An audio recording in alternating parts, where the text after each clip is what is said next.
When I am concerned for moi, so for Pong, or no, I year for by the Mabord Miracle Outreach. Reverend Dr. Lawrence, Tete would in somewhat to judge say, which said, my Ghana, Mambrana, Yadibu, or mine, 1992 Constitution. No, I said, the to me be a son chance, so Kasee pa, and what they ama Ghana, Mampany, and a bassano, and I say, a genesia who do be a Numaku, and I send penny for BBC, no, the Mampany back canon, the Chatwakra, or Kasee, our constitutional review seminar year course, so our friend penny forward was a one chida wajin, no one such a year, Beba war marché, Bijana say, constitutional Yadibu, or my Ghana.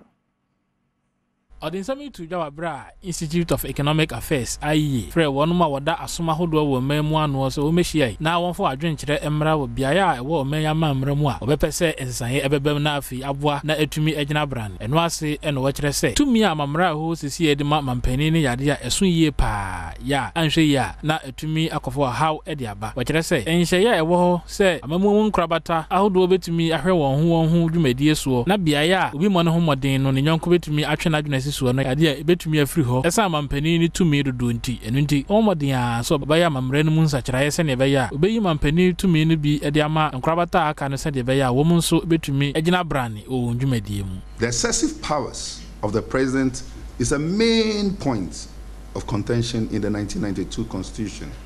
The president has extensive executive authority, including the right to dissolve parliament, appoint and remove public officials, and make important decisions without consulting the branches of the government.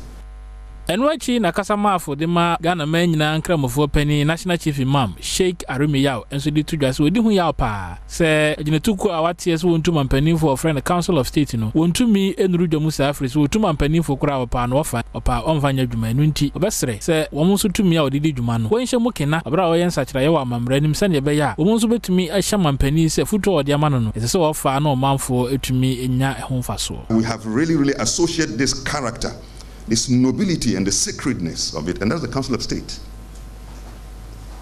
Of the National Council of State.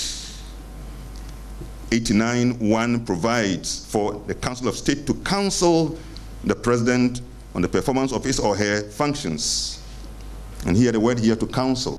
So for many of that matters, I sorry no, ewo mayimu Most Reverend Dr. Paul Kwabnaboafo, and so did to just say, O mayimu amamran krabata, etoso edioson watching, ya, a shaman penny says, so ye as well for the door no free Rashabi Germano. A young once a son, we say Nadia a boakra. We say, a son as well for the door I am Rashabi Jafuntino, and my Rashabi Jafu may be so with the in a ball manfono, Yana dream will be a yakosua, a moakra. The legislature is a major area of concern that we believe that needs review.